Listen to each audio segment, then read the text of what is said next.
Scene, graveyard. Older Eben and Smith walk through the cemetery while Smith consults a map. Yeah, I don't mean to be critical, but next time I pick the place we stay at. But it was only $75 a night. Yeah, but after sleeping in those beds, I believe a silkwood scrub down may be in order. Here it is. Eben, you okay? Older Eben stands there staring at the tombstone, emotionless. Eben, what's going on, bud? What are you feeling? Older Eben now looks around. I don't want to say it.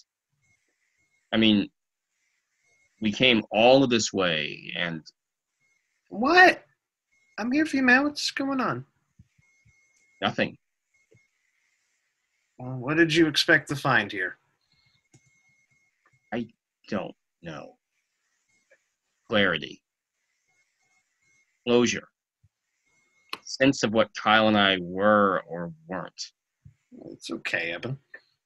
He's not here.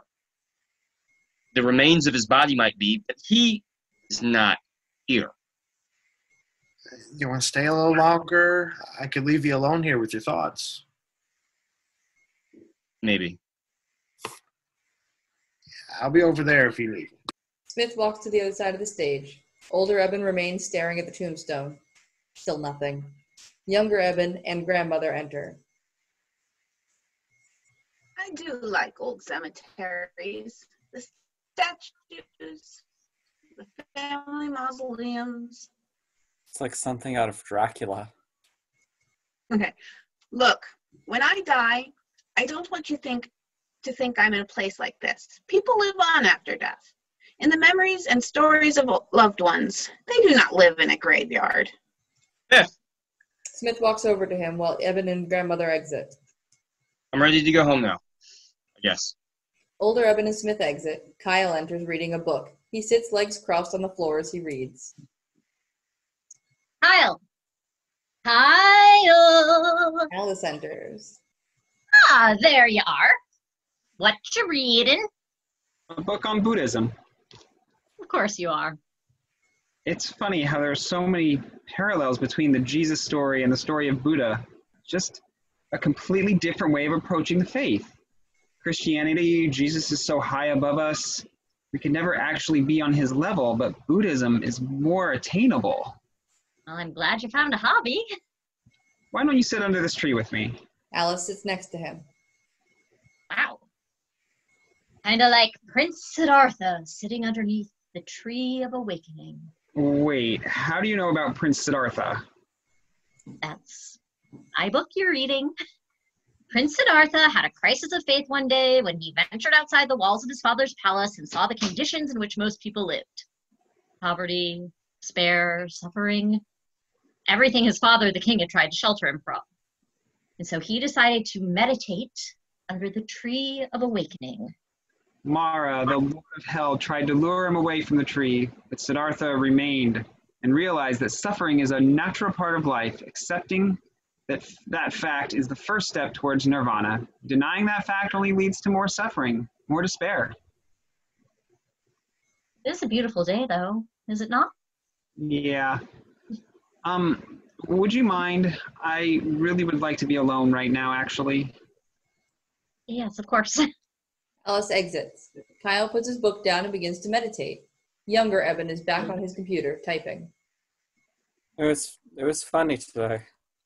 I was out in the yard helping my mother with her gardening. I hate gardening. See, I like gardening. Mother enters.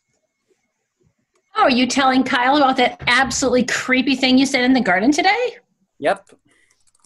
The little white garden markers we put in the garden to indicate what we were planting reminded me of tombstones. It's like a mini graveyard out there.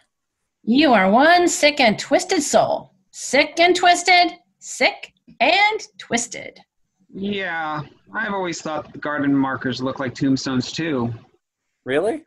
No, not really, but I can see it. Of course, gardens are kind of a place where death and rebirth, when you think about it, and that's why I love to garden. It reminds me of the Greek myth of Persephone, goddess of spring. In the winter, she goes down under the earth to the realm of the dead to be with her husband. The flowers and crops wither and die. And then in the spring, Persephone returns to the land of the living. The flowers and crops spring back to life in the same soil in which they died. Kyle, dinner. I gotta run. Talk to you later, hon. Yeah, I gotta water the garden anyway. Eben and Kyle exit as older Eben enters. A few weeks after going to the cemetery with Smith, I went down to New York City to see a show. I still don't know what I expected when I went to the cemetery, but that's aside the point. I was walking through Grand Central Station, catching my train home. Grand Central is perhaps one of my favorite places in the world. I looked up at the ceiling and saw all the constellations painted on it. And there in the corner was Pegasus. Kyle enters and stands next to older Eben. And at that moment, it was as if Kyle was there, standing next to me. Mother entered. Fine. The person you met one weekend. Have a pilgrimage and sulk when you don't feel his presence. Do you ever feel my presence? Every day when I'm driving and listen to a song we used to like, whenever I watch the news and start yelling at the TV, especially with the dumbass we have in the White House right now. Right. I see where I rank as a priority. That's fine. Wait, Mom, I'm sorry. I mean, I really do. You are still so easy. So easy. Burden. Mother moves closer to older Eben and stands by him. Kyle takes older Eben's hand. Alice is reading from a book of the complete works of Shakespeare. When he shall die, take him and cut him out in little stars. He will make the face of heaven so fine that all the world will be in love with night. Pay no worship to the garish sun. That's beautiful. I went to visit his grave today. Tell him that Tim and I are having a baby. That's right. Kyle introduced the two of you, didn't he? Yeah. Have you picked out a name yet? Kyle, if it's a boy. Peg, if it's a girl. Peg? Peg. Like Pegasus. But Peg's usually short for Margaret? Yes, but Peg doesn't need to know that. I stood there looking up at the constellations on the ceiling. I could feel Kyle holding my hand as he did all those years ago.